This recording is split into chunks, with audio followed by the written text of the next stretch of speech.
ಲೋಕಸಭಾ ಚುನಾವಣೆಗೆ ಕಾಂಗ್ರೆಸ್ ಭರ್ಜರಿಯಾಗಿ ಸಿದ್ಧತೆಯನ್ನು ಮಾಡಿಕೊಳ್ತಾ ಇದೆ. ಅಭ್ಯರ್ಥಿಗಳ ಆಯ್ಕೆ ಕಸರತ್ತಿಗೆ ಹೈಕಮಾಂಡ್ ಗಮನ ಸೆಳೀತಾ ಇದೆ. ಏನು ಮಾಡಬೇಕು, ನಾವು ಅಭ್ಯರ್ಥಿಗಳನ್ನು ಯಾವ ರೀತಿ ಆಯ್ಕೆ ಮಾಡಬೇಕು ಅಂತ ಹೇಳಿ ಹೈಕಮಾಂಡ್ ಗಮನ ಕೂಡ ಈ ಕಡೆ ಸೆಳೆಯುವಂತೆ ಮಾಡ್ತಾ ಇದೆ.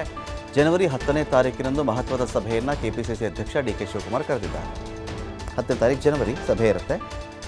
ಸಚಿವರು, ಶಾಸಕರು, MLCಗಳು, ಜಿಲ್ಲಾಧ್ಯಕ್ಷರ ಸಭೆ ಇದು. ಯಾರನ್ನು ಆಯಾ ಜಿಲ್ಲೆಗಳಲ್ಲಿ ಆಯಾ ಲೋಕಸಭಾ ಕ್ಷೇತ್ರಗಳ ಕಡೆಯಿಂದ ಅಭ್ಯರ್ಥಿಯನ್ನಾಗಿ ಮಾಡೋದು, ಪರ ಏನು, ವಿರೋಧ ಏನು, ಪಾಸಿಟಿವ್ ಏನು, ನೆಗೆಟಿವ್ ಏನು, ಅಭ್ಯರ್ಥಿಗಳ ಆಯ್ಕೆ ಬಗ್ಗೆ ಸಾಕಷ್ಟು ಚರ್ಚೆಗಳನ್ನು ಡಿ ಕೆ ಶಿವಕುಮಾರ್ ಮಾಡಲಿದ್ದಾರೆ. ಈಗಾಗಲೇ ಲೋಕಸಭಾ ಕ್ಷೇತ್ರಗಳಿಗೆ ಉಸ್ತುವಾರಿಗಳ ನೇಮಕ ಕೂಡ ಆಗ್ತಾ ಇದೆ.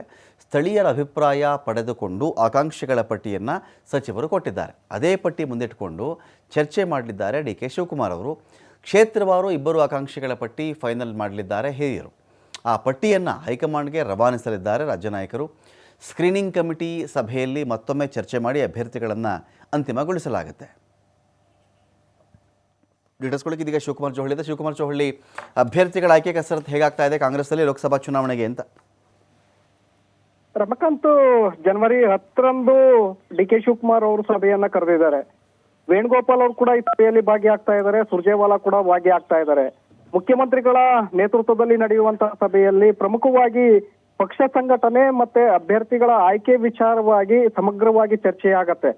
ಈಗಾಗಲೇ ಲೋಕಸಭಾ ಕ್ಷೇತ್ರವಾರು ಸಚಿವರಿಗೆ ಉಸ್ತುವಾರಿಗಳನ್ನಾಗಿ ಮಾಡಲಾಗಿದೆ.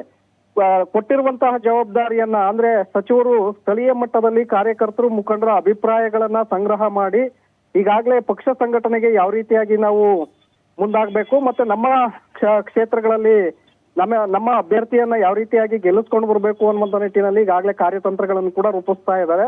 ಇದರ ಜೊತೆಗೆ ಸ್ಥಳೀಯ ಮಟ್ಟದ ಕಾರ್ಯಕರ್ತರಿಂದ ಅಭಿಪ್ರಾಯಗಳನ್ನ ಸಂಗ್ರಹ ಮಾಡಿ ಸುಮಾರು 3-4 ಒಂದೊಂದು ಕ್ಷೇತ್ರಗಳಲ್ಲಿ 5-6 ಜನ, ಕೆಲವು ಕ್ಷೇತ್ರಗಳಲ್ಲಿ 7-8 ಜನ ಆಕಾಂಕ್ಷಿಗಳ ಒಂದು ಪಟ್ಟಿಯನ್ನ ರೆಡಿ ಮಾಡಿ ಅದನ್ನ ಕೆಪಿಸಿಸಿ ಅಧ್ಯಕ್ಷ ಡಿ ಕೆ ಶಿವಕುಮಾರ್ ಅವರಿಗೆ ಸಲ್ಲಿಕೆ ಮಾಡಿದ್ದಾರೆ.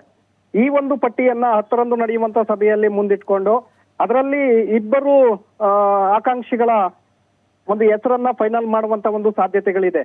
ಯಾಕೆಂದ್ರೆ ಕೊಟ್ಟಿರುವಂತ ಪಟ್ಟಿಯಲ್ಲಿ ಕೆಲವು 3, ಕೆಲವು 1, ಕೆಲವು 7-8 ಹೆಸರು ಆಕಾಂಕ್ಷಿಗಳು ಇರೋದ್ರಿಂದ ಅವರಲ್ಲಿ ಅಳೆದು ತೂಗಿ ಯಾರಿಗೆ ಟಿಕೆಟ್ ಕೊಟ್ರೆ ಗೆದ್ದು ಬರ್ತಾರೆ ಮತ್ತೆ ಯಾರು ಸಮರ್ಥರಿದ್ದಾರೆ ಇದನ್ನ ಚರ್ಚೆ ಮಾಡಿ ಆವತ್ತಿನ ಸಭೆಯಲ್ಲಿ ಅಂತಿಮಗೊಳಿಸಲಾಗುತ್ತೆ. ನಂತರ ಸ್ಕ್ರೀನಿಂಗ್ ಕಮಿಟಿ ಸಭೆಯಲ್ಲಿ ಅದನ್ನ ಫೈನಲ್ ಮಾಡಿ ಒಂದು ಹೆಸರನ್ನ ಫೆಬ್ರವರಿಯಲ್ಲಿ ಮೊದಲ ಪಟ್ಟಿಯನ್ನ ಘೋಷಣೆ ಮಾಡುವಂತ ಒಂದು ಸಾಧ್ಯತೆಗಳಿದೆ. Ramakant, okay, thank you Shivakumar ಚೌಹಳ್ಳಿ.